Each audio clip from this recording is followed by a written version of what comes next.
Greetings, brothers and sisters. Welcome back to another edition of Covenant Remnants. Today we will be going over the Sangheili mercenary group led by... Officer, what is happening? Suranaka!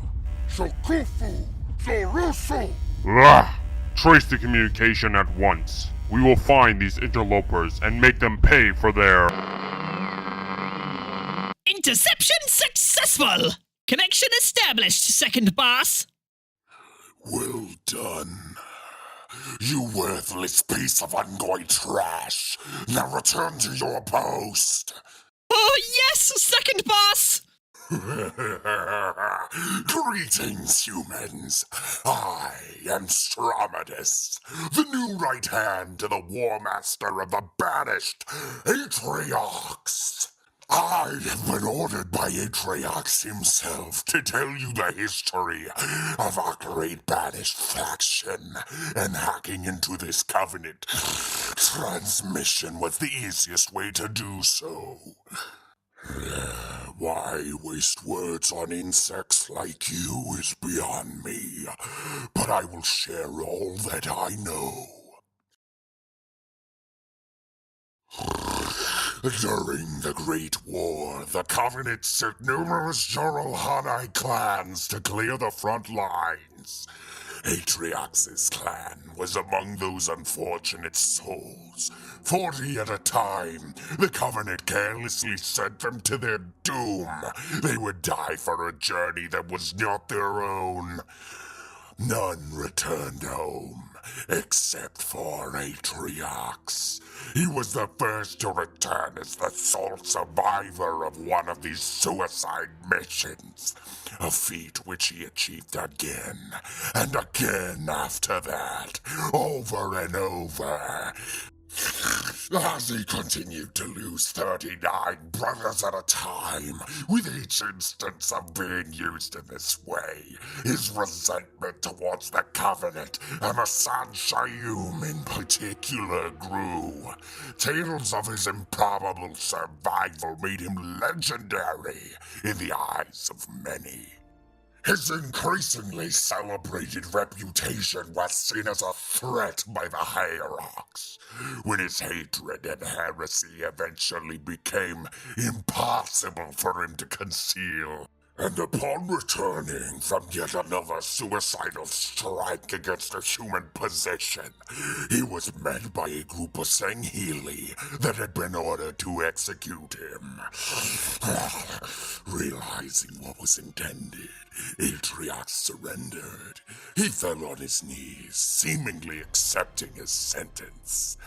And when the energy sword was thrust to his face, he caught the blood blade with his bare hand, rose to his feet, and slaughtered his would-be executioner. The other Sangheili drew their swords and prepared to attack him together. But myself and my fellow Jiralhanae brothers that had been watching leapt into action. We had been inspired by Atriox and his defiance, and we slaughtered the Sangheili without mercy. Among these warriors, Decimus was the most bloodthirsty. He was responsible for numerous deaths, which he caused without the aid of any weapons. He kneeled before Atriox as we howled in affirmation of our decision to follow him. And from this moment, the Banished was born. Now, being enemies of the Covenant, the Banished were forced to become self-reliant. As the Covenant War raged on, we mostly laid low and kept on the move, never claiming territory. We attacked targets that were useful, largely in the form of supplies and material. We took to raiding Covenant resources to not only survive, but to continually build our forces as well. The Covenant could not stop us from building a force that would very soon rival their tyrannical regime. And when the Covenant Empire fell on its own deception in 2552, we acquired numerous weapons and soldiers once belonging to the Covenant's vast military. The fall of the hegemony was a great boon for us as it presented an enormous opportunity to fill new power vacuums and to consolidate weaponry, vehicle ships, and fighters left behind or weakly held.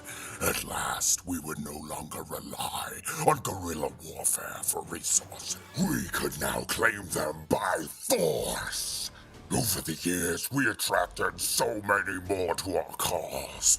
We offered them freedom from old hatreds, from restricting beliefs, freedom to choose their own path, to take for oneself and only oneself. During this time, a renegade squadron of Silent Shadow, a former Covenant Special Ops Division, infiltrated Atriox's corvette, the Elegy's Lament. When they confronted our leader on the bridge, Atriox did the unexpected. He offered the Sangheili freedom and a place within our Banished. Their commander foolishly refused his offer, blinded by old rivalries. His men, however, found it appealing. They slew their commander and joined our ranks so they may have purpose once more.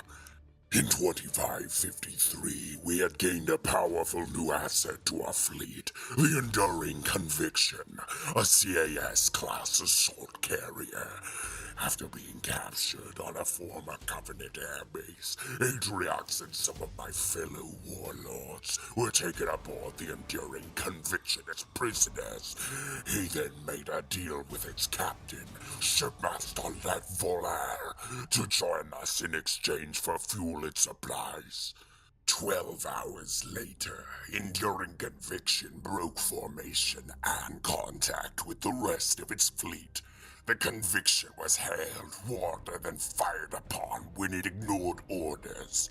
The Conviction performed evasive maneuvers, returned fire, and escaped. Soon after, Vodar and his crew reluctantly swore fealty to the Banished on neutral territory, in orbital installation. We laid low for a while after securing such a prize, as we would have been a great target to many Covenant Remnant factions in doing so. By the end of 2553, some of the Legolo were incorporated into the Banished in addition to multitudes of ex-Covenant whose bloodlust could not be satisfied. Following the acquisition of the large boost to its forces that Vodar brought, we sacked an entire human city. It was glorious seeing those insects being crushed by our newfound might. And while your leaders squabble over what remains of the Covenant, we've grown stronger than before. Word of our might has reached Darzak, and our brethren are seeing Atriox for what he truly is. A leader that is neither a fanatic nor a peacemaker. Won't be long until the entire Jiralhanae race swears fealty to us. In late 2558, Atriox brought us to the forger of the Halo Rings, the Ark. How he was able to find such a prize, I do not know. Aboard the Enduring Conviction, we slaughtered the human inhabitants of the ring. Such weaklings, I almost pity them as Decimus led the massacre and tore them apart limb from limb. We were promised that in taking the Ark, we would be able to build Halo Rings and ascend as the dominant force in the galaxy. But when we finally took control of the installation, we couldn't access its foundry. So we began mining the Ark for all its resources, and soon after, we gained the ability to use the installation's portal network. Our forces spread throughout the Ark, and we finally achieved complete dominance. However, 5 months later, a human vessel somehow mysteriously appeared over the Ark. We didn't notice them until they sent a small reconnaissance force to the human outpost we raided. 3 legendary demons feared by the Covenant were seen entering the main complex, and we heard how Atriox bested them like they were nothing. The Covenant feared them. Atriox did not. By some manner of luck, 2 of the 3 demons fled to their ship, while the female one escaped into the wild.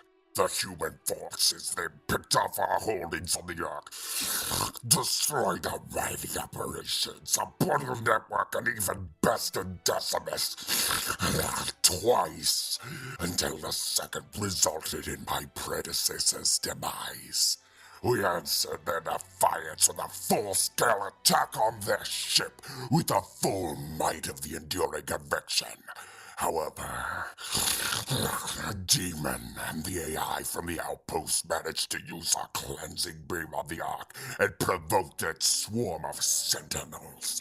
They destroyed the conviction and robbed us of the most powerful ship in our fleet. Soon after, the humans somehow launched a ring from the Foundry, and we immediately began establishing an invasion force on the ring world. But the human tenacity was strong. They drove us off the ring as it entered a slip space portal, and 2 of my fellow warlords fell at the hands of their demons. But they cling to false bravado with their victory. This fight is not over. We still have a sizable presence on the Ark, and we will take back what is rightfully ours. The human ship will burn. Our revenge is at hand. They will feel our wrath, the wrath of the Banished. And when we are finished with these interlopers, we'll be coming for all of you humans soon enough. Pray I do not find you when we take your worlds one by one and turn all your cities to ash. Envoy and transmission. I'll be seeing you very soon.